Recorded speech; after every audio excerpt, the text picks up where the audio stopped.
An undercover FBI agent didn't expect to get arrested and treated unlawfully.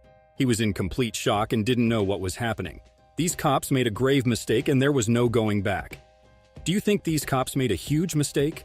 Why did they arrest this undercover FBI agent? Let's take a look at the story of Ruben Hernandez.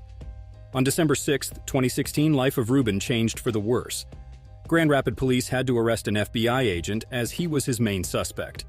This FBI agent was not in his right mind and was out of control.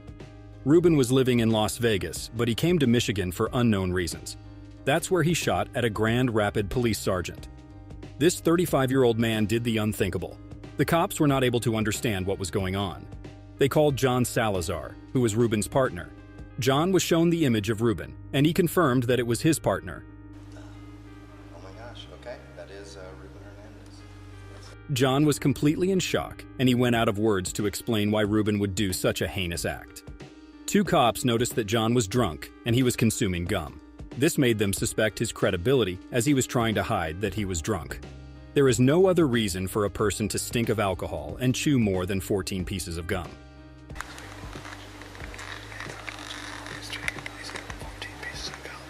The cops had a conversation with them and decided to question John. One of the cops asked John whether he was the one who called them that day. John said that he had no idea, and he wanted to deal with the case of Ruben first. That wasn't you? Listen, I'm not going to answer anything right now. I have no idea. He wanted to not answer any questions from the cops.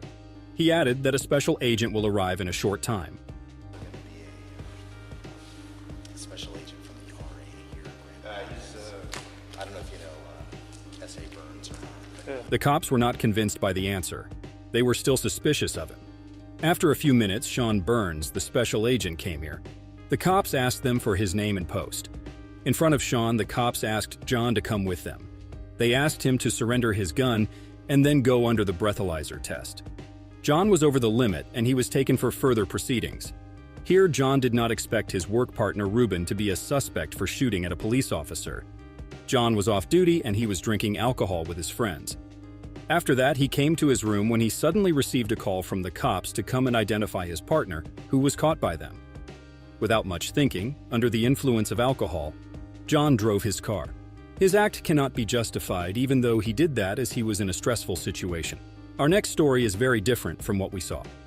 Agent Hatton was given the duty of finding out the cops involved in corruption. He called a police officer to come and meet him in his car. There, the first test begins. Officer Hatton asked the police officer to turn off the body camera, but the officer refused. You can cut off the recording device now. Okay, well, I will when I leave the area, sir. Officer Hatton then asked the officer to talk to him inside the car. The officer asked him to come to his office. Hatton decided to move to the next test, that he was an agent. But now, the tables have turned. The cops didn't believe him. Officer Hatton showed his identity card. Then, after some time, he showed his badge. The cop decided to proceed with the arrest of Officer Hatton. He was asked to enter the car, and it was a scorching heat. Hatton requested the officer to roll down the window shields, but the cops turned a deaf ear to him. There, brother. Okay. All right, I'm turning it on right now. The cops asked the headquarters to run the identity card and find out whether the identity card matched the profile of Officer Hatton. The cop received a call from the headquarters, and they confirmed that Officer Hatton belongs to the FBI. He is legit. The cops took another 3 minutes to let Hatton out. This triggered him, and he ordered them to call 911. Medical help arrived, and he was taken to the hospital. We do not know whether the cops received any remarks about their irresponsible approach. Which arrest story shocked you the most? Have you ever witnessed something like this? Let us know in the comments.